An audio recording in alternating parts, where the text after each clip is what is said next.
കൊച്ചിയിലെ എടശ്ശേരി ബാറിലെ വെടിവെപ്പ് കേസിൽ 4 പേർ കൂടി പിടിയിൽ.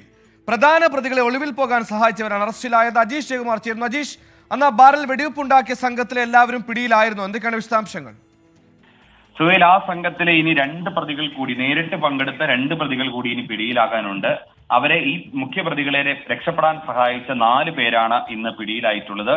അതിൽ ഒരാൾ തൻസീർ, അദ്ദേഹം കുറുവലശ്ശേരി സ്വദേശിയാണ്. കൂടാതെ അഖിൽ സിംഗ് കോഴഞ്ചേരി സ്വദേശി, മൂന്നാമത്തെയാൾ പുളിയനം സ്വദേശിയായ റനീഷ്, നാലാമത്തെയാൾ അനന്തു മുരളി. ഇങ്ങനെ 4 പ്രതികളെയാണ് പോലീസ് പിടികൂടിയിട്ടുള്ളത്.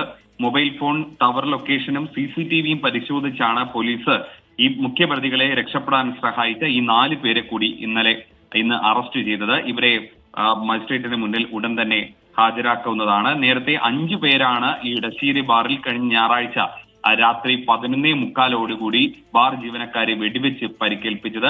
ഇതിൽ 4 പ്രതികൾ നേരിട്ട് പങ്കെടുത്ത 3 പ്രതികൾ നേരത്തെ അറസ്റ്റിലായിരുന്നു. ഇവർ ഇപ്പോൾ റിമാൻഡിലാണ്. ഇനി 2 പ്രതികളാണ് ഉള്ളത്. അതിൽ ഒന്ന് മുഖ്യ പ്രതിയായിട്ടുള്ള വിനീതാണ് തോക്ക് ഉപയോഗിച്ച് വെടിവെച്ചത്. ഈ വിനീതിനെ ഇതുവരേക്കും പിടികൂടാൻ സാധിച്ചില്ല. വിനീതിന്റെ ഒളിത്താവളം അടക്കം പോലീസ് നേരത്തെ കണ്ടെത്തിയിരുന്നു. പക്ഷേ വിനീത് ഇപ്പോഴും കാണാമറയത്ത് തന്നെ തുടരുകയാണ്. ശരി, കൃത്യത്തിൽ നേരിട്ട് പങ്കെടുത്ത 2 പ്രതികൾ കൂടി കേസിൽ പിടിയിലാകാനുണ്ട്.